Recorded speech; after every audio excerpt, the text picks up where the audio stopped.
Boa tarde a todos. Meu nome é Carlos Alberto Ercolim, sou presidente executivo da ACB, Associação de Conselheiros do Brasil. Hoje eu tenho o prazer de estar aqui com mais dois sócios fundadores, Paulo Sardinha e o Antônio Almeida. A Associação de Conselheiros do Brasil está completando 4 anos agora em 2026, formado inicialmente por 13 desbravadores. Hoje nós temos quase 80 associados e nós implantamos conselhos consultivos, conselhos de administração, boas práticas de governança nas pequenas e médias empresas. Sem mais delongas, você pode nos seguir nas nossas mídias sociais, nós temos vários eventos. Um breve resumo do que foi 2025.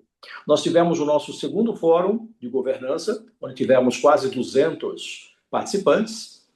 Tivemos também o lançamento do nosso segundo livro colaborativo, uma série de podcasts como o de hoje, vários happy hours com conteúdo, visitas técnicas, onde nós pudemos presenciar o antes e o depois das boas práticas de governança nas empresas que assim as implementaram.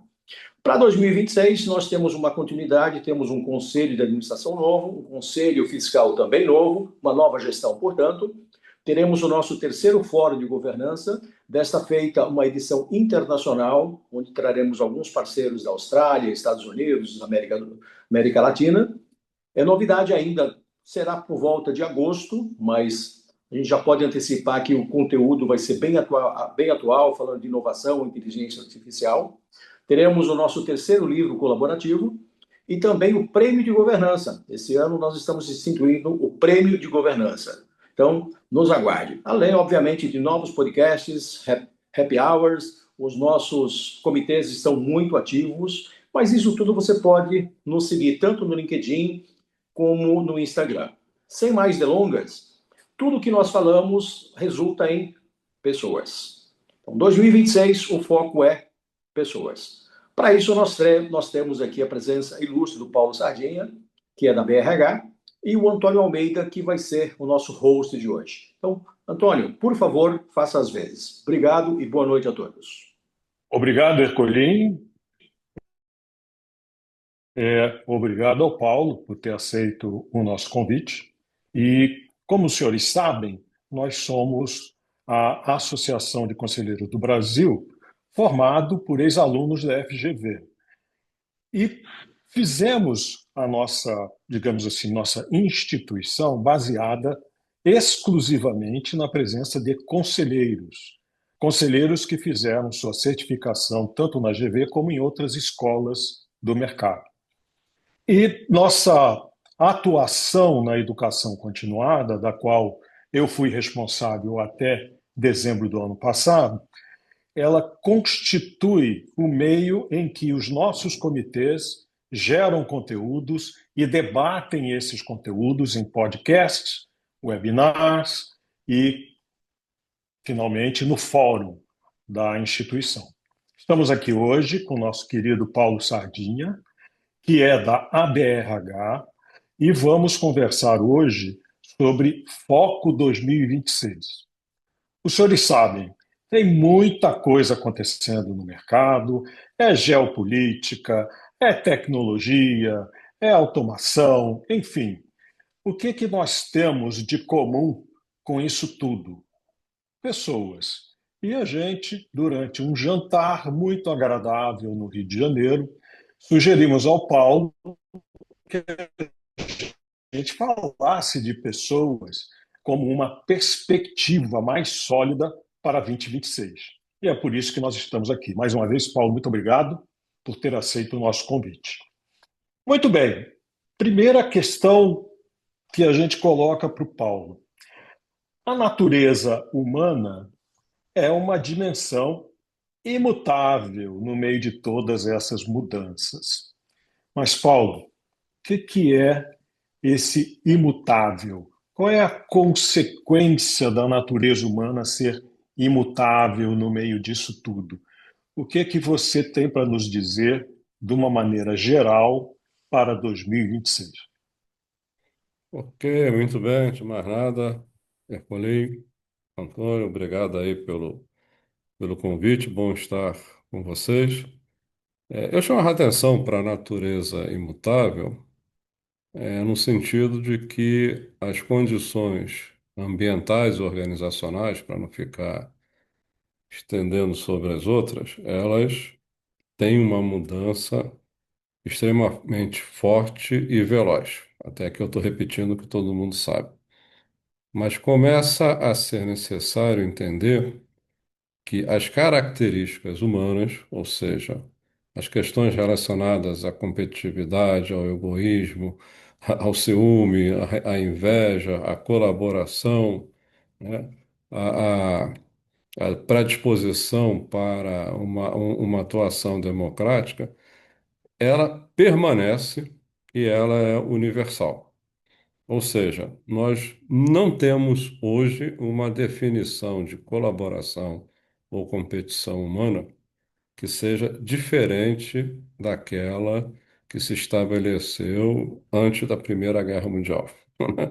Que se estabelece junto com a Revolução Industrial para a gente ter um corte razoável.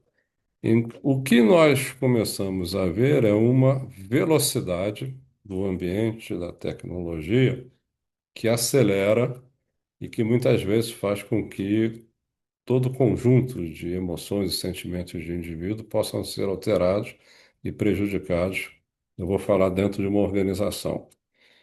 Para a gente entender de maneira bem simples, né? Nos anos 80, eu trabalhava naquela que era considerada uma das maiores empresas no mundo em termos de tecnologia, mas a gente se comunicava pelo malote. Então, quando eu fosse passar uma mensagem, né, eu ia escrever, colocar ali numa lógica, você só tinha a ligação, ou se fosse por escrito, você escrevia, e eu não vou ficar aqui saudosista, não, pelo amor de Deus, né? Aí você botava alguma coisa e o sujeito ia receber o que você havia dito e escrito de 1 a 2 dias depois. E ele, se ficasse aborrecido com isso, você só ia saber também 4 dias depois, é quando a mensagem dele voltava, né? Então, o que a gente percebe dentro desse contexto, brincadeiras à parte, que as reações características ao ser humano dentro de uma organização, dentro do ambiente, entendendo o ambiente, por exemplo, o país ou uma cultura em que ele se estabelece, elas permanecem. E isso é um ponto de estabilidade dentro de um mundo de incertezas. Agora há pouco, Davos, né, em uma entrevista com Bill Gates, em que a todo momento ele frisava nas respostas que ele dá: nós estamos vivendo num mundo de incertezas. E aí ele chamava atenção para a dificuldade quando ele era perguntado pelos jornalistas sobre a previsibilidade do que viria adiante, né? É, Quando você fala na natureza humana, você mais ou menos entende que ela é de um jeito ou outro. E a não ser que você tenha se enganado com a pessoa, dá para imaginar um pouco o que virá. Isso é algo que precisa ser melhor observado dentro das organizações para fazer disso um ponto de estabilidade diante dos outros pontos, como, por exemplo, os impactos da tecnologia, os impactos da gestão, os impactos das mudanças políticas que a gente tem, que esses sim são mais imprevisíveis. Então, é um pouco filosófico, é um pouco idealista, mas é real, né? E eu chamo a atenção pela repetição, pela permanência das reações humanas, suas emoções e sentimentos, sua maneira de conduzir, que se perpetua ao longo do tempo, embora naturalmente é influenciado pelo ambiente, pela tecnologia, por tudo que a gente observa no dia a dia, né? E uma coisa assim, que a gente percebe, uma das grandes redes sociais resolveu alterar significativamente a maneira de pensar. Ela abandona a necessidade de respostas rápidas, né? A velocidade descomunal de entregar informações, né?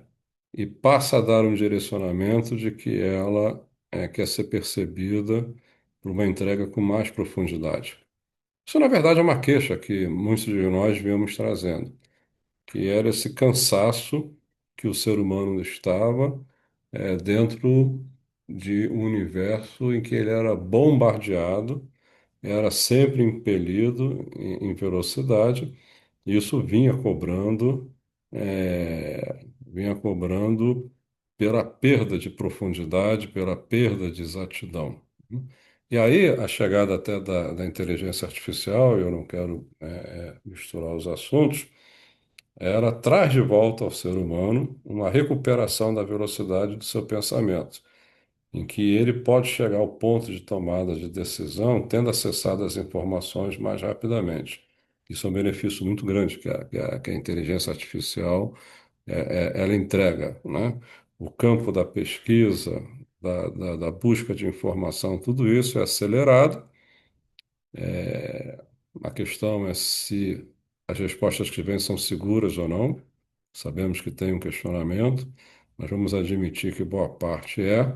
E com isso eu recupero a minha velocidade em termos de desempenho por chegar mais rápido ao ponto de conhecimento e de informação supostamente de uma maneira mais sólida e abrangente, que me dá a oportunidade de tomada de decisões. Então, quando eu olho para a inteligência, eu vejo uma contribuição muito grande nesse estado. E, voltando e finalizando esse pensamento, isso permite uma restabilização do elemento humano dentro das organizações que pode desempenhar o seu papel nesse plano mais estável, né, e com maior fluidez.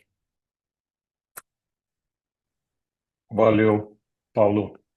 É isso mesmo. Temos muitos exemplos da necessidade de considerar a natureza humana, né? Bom, vamos dar sequência nesse contexto e vamos falar um pouquinho de adaptação. Não é novidade, inovação é um tema muito antigo.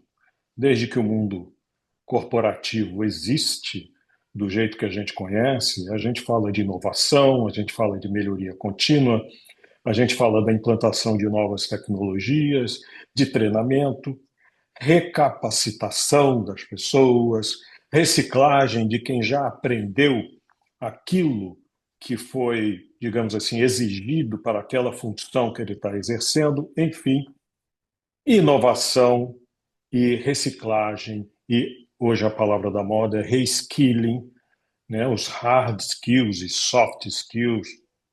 Vamos por aí. O que você tem para nos dizer, Paulo, a respeito da adaptação do ser humano no contexto atual, nessa velocidade que você mesmo citou, nessas coisas que a tecnologia está disponibilizando? O que tem, meu caro, a respeito de adaptação? Mas vamos lá, sem contrariar o que eu acabei de dizer, que é um olhar agora para uma busca, por uma velocidade menor, por uma profundidade, ou pelo menos no consumo da informação e do conhecimento ser feito de uma forma mais aceitável, né? O que nós temos realmente é um desafio que passa pela adaptação aos efeitos da tecnologia, para o bem ou para o mal, né? Então, esses impactos nós temos. Mas que isso também é uma questão que, do ponto de vista da natureza humana, esse desafio de se adaptar, não é novo, né? Novamente, finais dos anos 80, início dos anos 90, em que, em vez da inteligência artificial, a grande preocupação com o futuro e o impacto nos empregos eram os robôs, né? Veja que a gente substitui o robô pela inteligência humana. Mas as grandes questões discutidas no final, mas nos anos 90 e a proximidade do novo milênio, né, chamava atenção para os empregos sendo diluídos, né, dissolvidos, substituídos pelo robô. Havia até um conceito na administração em que as fábricas do futuro não precisariam de luz. Porque como você teria uma fábrica em que o que estava sendo produzido era fundamentalmente pelos robôs, não tinha presença humana, né? isso a mim me marcou, porque você imaginar assim, você fazer, imaginar uma fábrica em que tudo é produzido absolutamente no escuro, né? Porque não tem a presença humana. Isso, acho que e foi o ápice da projeção de calamidade do emprego, né? Em que os humanos deixavam e perdiam seu emprego pela presença do robô. Isso não se deu, né? Isso não se deu e ele vem sendo transferido essa preocupação ao longo do tempo, novamente chegando hoje à inteligência artificial. Aqui nós temos alguns teóricos projetando impactos que têm que ser realmente pensados, mas que demandam nova capacitação. E essa capacitação, até, vamos dizer, anterior ao mundo do trabalho, a gente tem sempre o mundo da educação e da saúde que diz respeito à saúde, existem projeções muito otimistas de que a inteligência artificial virá ajudar muito. A inteligência artificial, a tecnologia de uma maneira geral, na promoção da saúde do ser humano. Mas ela traz desafios na educação, enquanto que a possibilidade de acessar e de aperfeiçoar os conhecimentos de uma forma mais rápida faz a gente pensar que, por exemplo, um indivíduo que está entrando numa faculdade de engenharia, né, que está fazendo o seu primeiro período, vai sair depois lá no décimo, numa outra faculdade que totalmente diferente daquela que ele entrou. Então, como é que nós vamos projetar o percurso de um indivíduo em vários campos da tecnologia, em vários campos da saúde, promovidos pela tecnologia e descobertas chegarão? Então, a capacidade de atualização e, por consequência, adaptação ao conhecimento que se apresenta à frente vai ser severa no sentido de dizer que vai ser um ciclo muito menor do que um ciclo de formação universitária. E aí a educação tem um desafio muito grande de se repaginar para que todos os cursos que comecem num determinado momento sejam bem diferentes quando eles forem terminar. O currículo vai ser flutuante, né? O currículo vai mudar de uma maneira. Então, esse é um desafio muito grande que, em termos de adaptação, que antecede o mundo do trabalho. E eu diria assim, que mais preponderante, né? Porque a necessidade de juntar a academia com o mundo prático das organizações vai ser ainda, vai se atribuir a esse aspecto acadêmico indicadores de resultados e sucessos que deverão ficar assegurados, senão o mundo empresarial pode ter fracassos, né? E na história, a gente percebe que o mundo empresarial é muito bom, mas não necessariamente um gestor da educação. Visto que, por exemplo, as grandes universidades corporativas que surgiram ao longo do período, boas universidades inclusive, começaram a desaparecer porque o empresário ou as grandes organizações, ao tentar montar sua formação, né, nas suas universidades corporativas, sob o pretexto legítimo, né, de que ele não recebia da academia um indivíduo com a formação, desejada, então ele teria que fazer esse aperfeiçoamento, tudo isso.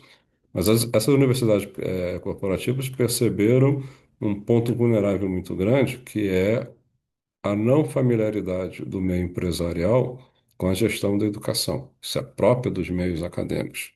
E daí que a gente vê que da queixa das empresas que levaram elas a desenvolver as universidades corporativas e depois deixar isso foi um espaço ocupado pelas universidades, vamos dizer, de gestão de negócio, né? Pelos cursos de gestão de negócio, que eu diria que são muito bem sucedidos no mundo inteiro, né?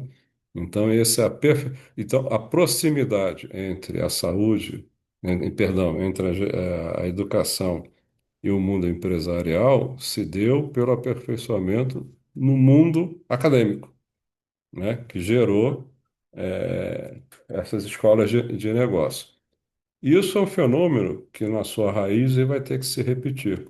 Para que seja possível essa adaptação, o mundo da educação vai ter que ele próprio vai ter que se adaptar muito mais rápido para permitir essa estabilidade para as pessoas chegarem lá no mundo empresarial, né?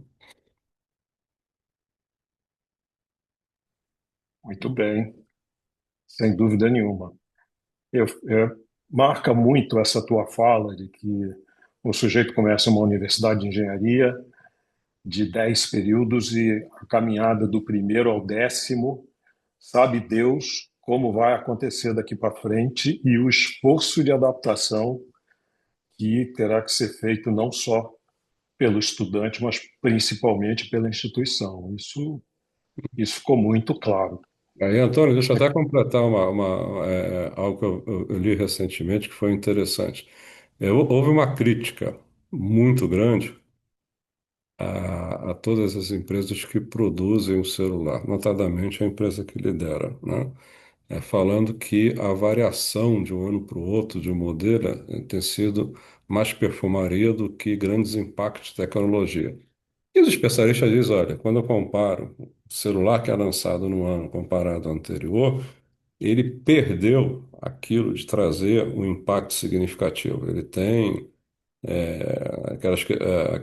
aquela tecnologia incremental e não disruptiva e não inovadora. E nós sabemos que no passado, não muito distante, as empresas de ponta de tecnologia, quando lançavam um determinado produto, eles já tinham, na verdade, o escopo, o desenho, né, o protótipo, ou seja, ou às vezes até mesmo ele quase que completamente definido o que seria a versão seguinte. Isso quer dizer o seguinte: eu lanço um aparelho hoje, um conjunto de funções que, à luz do mercado atual, ele traz inovações muito grandes e traz novos paradigmas, mas eu já tenho dentro de casa aquele que eu vou lançar no ano que vem, que vai fazer com que esse seja completamente ultrapassado, né? Quer dizer, havia essas lendas urbanas empresariais que têm lá o seu fundamento. E quando a gente percebe alguns produtos tendo uma evolução incremental, que é paradoxal, a necessidade de velocidade, de incremento, de inovações, né? A gente percebe que alguns tropeços estão acontecendo em alguns segmentos, né? Então, é um outro dado para a gente observar também. É isso mesmo. Paulo, seguindo a mesma linha, vamos falar agora da capacidade do ser humano de reagir a esse tipo de coisa. Quero chamar a atenção,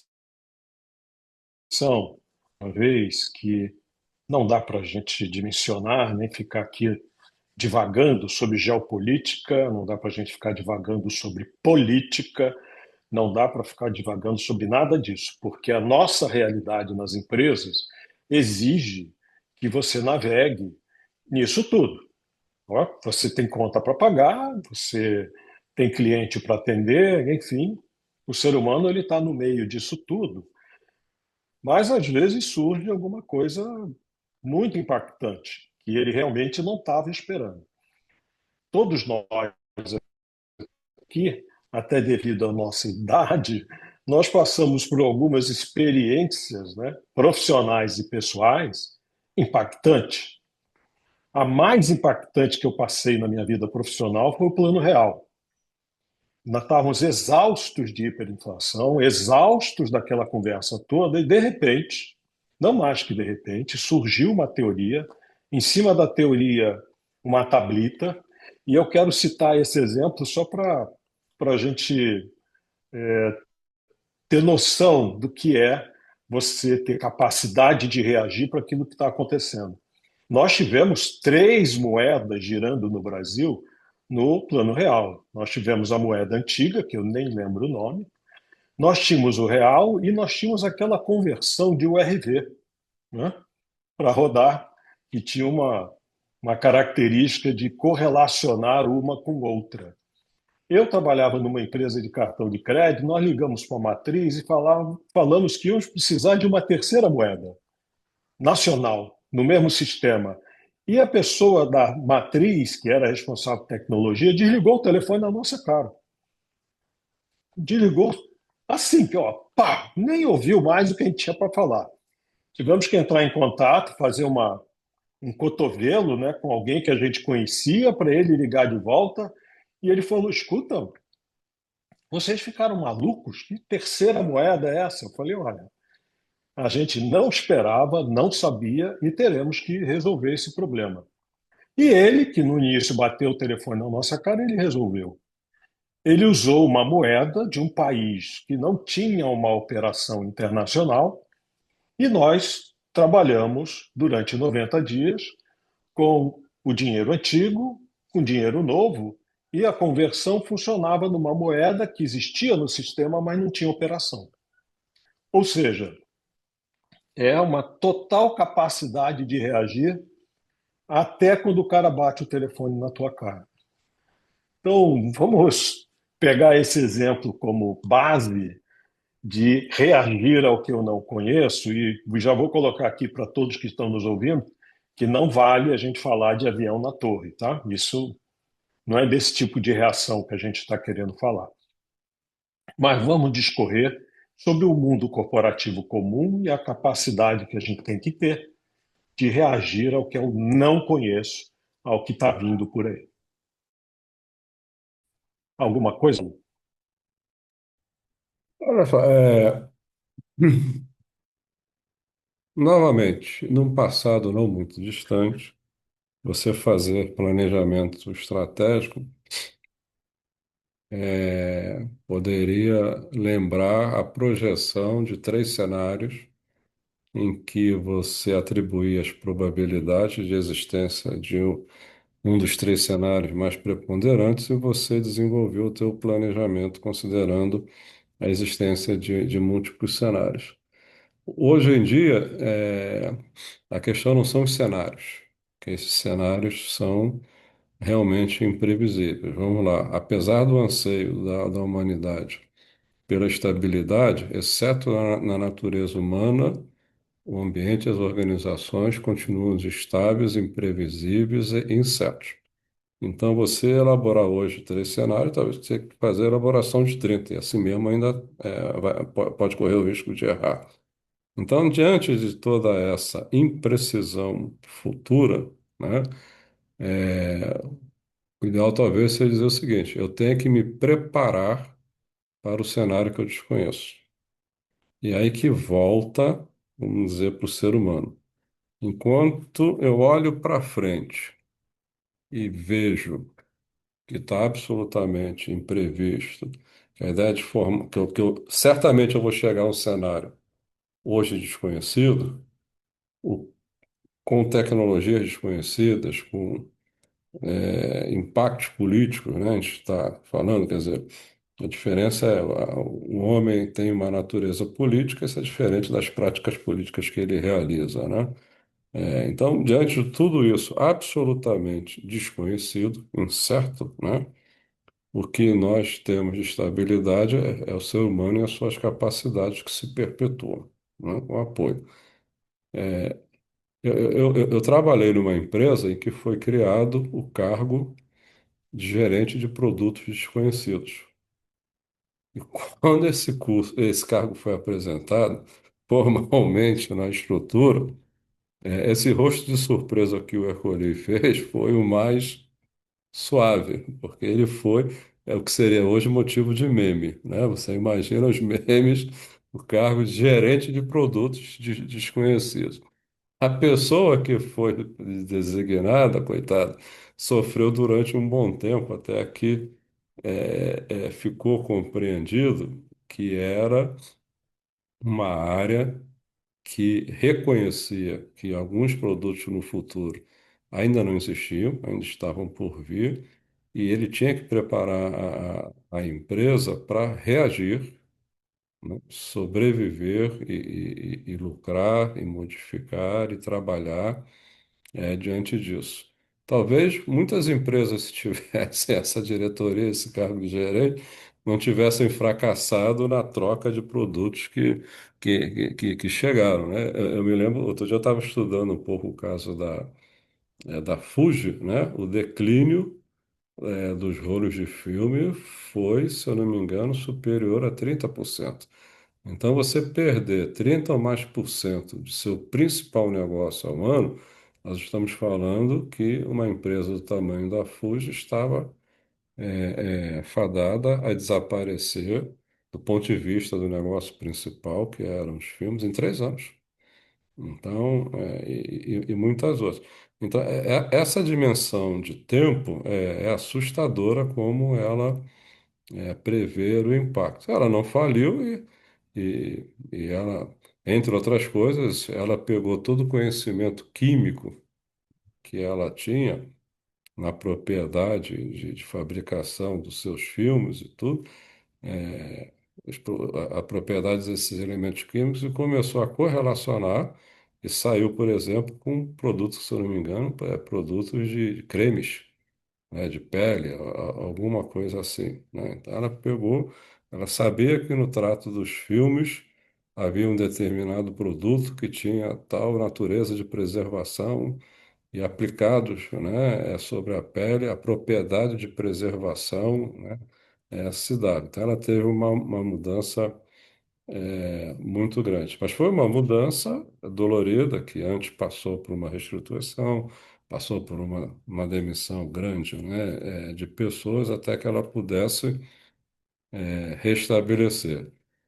E o que a gente tem pela frente é isso. Eu diria até o seguinte: então, como é que uma organização hoje, até mesmo nós, indivíduos, a gente pode se preparar para um futuro desconhecido, né, em que a gente vai ter que enfrentá-lo sem os remédios tradicionais, né, que é da reestruturação, da demissão em massa, tudo isso, né, para que possa essa organização chegar viva.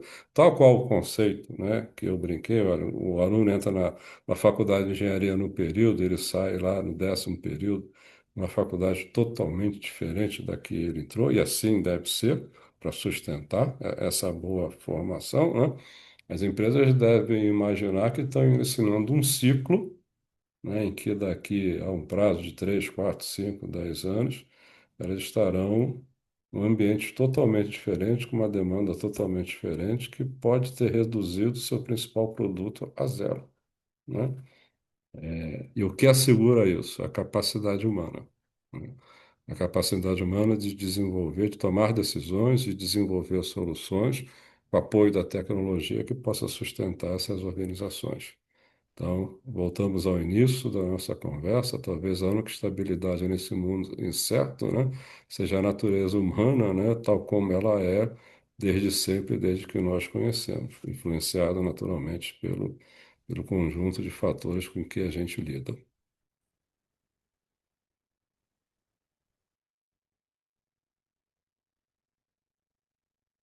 Bom, Paulo, é, poderíamos ficar aqui por horas debatendo a natureza humana e a capacidade de adaptação e vai por aí afora, até porque falar de seres humanos é alguma coisa empolgante. Pela experiência que nós temos, pela experiência, digamos assim, verdadeira da necessidade de estar discutindo isso quase que cotidianamente, mesmo que algumas pessoas não pensem desse jeito, né? Achem que a tecnologia decisiva sozinha, acham que processos decidem sozinhos, enfim. Alguns erros conceituais estão navegando por aí no mundo corporativo e a natureza humana, o que a gente espera das pessoas e como tratar as pessoas, isso é hoje mais importante do que nunca. Quero agradecer você pela gentileza de, de participar desse podcast. Quero lembrar a todos que estão nos assistindo que a Associação de Conselheiros do Brasil possui muitos comitês de muitos temas importantes, inclusive pessoas, obviamente, e que estão todos convidados a participar, se inscrever na associação e engajar nesses comitês. Como eu disse, eu fiquei até dezembro responsável pelo Comitê de Educação Continuada e agora estou engajado no Comitê de Inovação. Não preciso nem dizer como é plural esse comitê e quantas coisas acontecem nesse comitê. Muito obrigado mais uma vez, e eu queria pedir para você, Paulo, suas considerações finais e do Ercolim também. Obrigado, um grande abraço a todos. Vou deixar o presidente falar por último, né? Seguindo a ordem das autoridades. Olha só, minha consideração final é revitalizar e não sair de perto da ideia de confiança na natureza humana, né?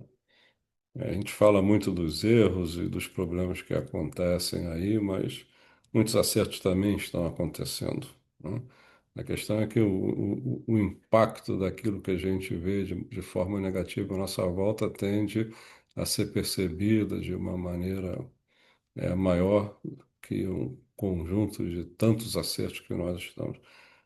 Visto a inteligência artificial, que toda hora é notícia pelas preocupações que giram em torno dela e deixam de dar atenção a coisas que são muito positivas. Eu reitero, eu estou muito animado com a inteligência artificial sendo aplicada na área da saúde, né? Ela pode trazer ganhos realmente fantásticos, né? Então, a minha última consideração é justamente isso: é manter a confiança na natureza humana, que sobrevive, né, ao longo todos esses anos, desses séculos, né? E vamos adiante, porque com cautela, não sendo ingênuos, nós podemos seguir bem melhor. Perfeito. Obrigado, Antônio. Obrigado, Paulo. É sempre um prazer estar aqui com amigos. E relembrando a quem nos assiste agora que a CB ela promove conexões. E quando a gente fala de conexões, não é entre coisas, é entre pessoas. Nós conectamos headhunters com associados, empresas com conselhos consultivos. Então, parafraseando a frase do Antônio, nos procure, nos siga nas nossas mídias sociais, assine nossa newsletter, seja bem-vindo. Muito obrigado a todos e tenhamos todos uma boa semana e uma boa noite. Obrigado.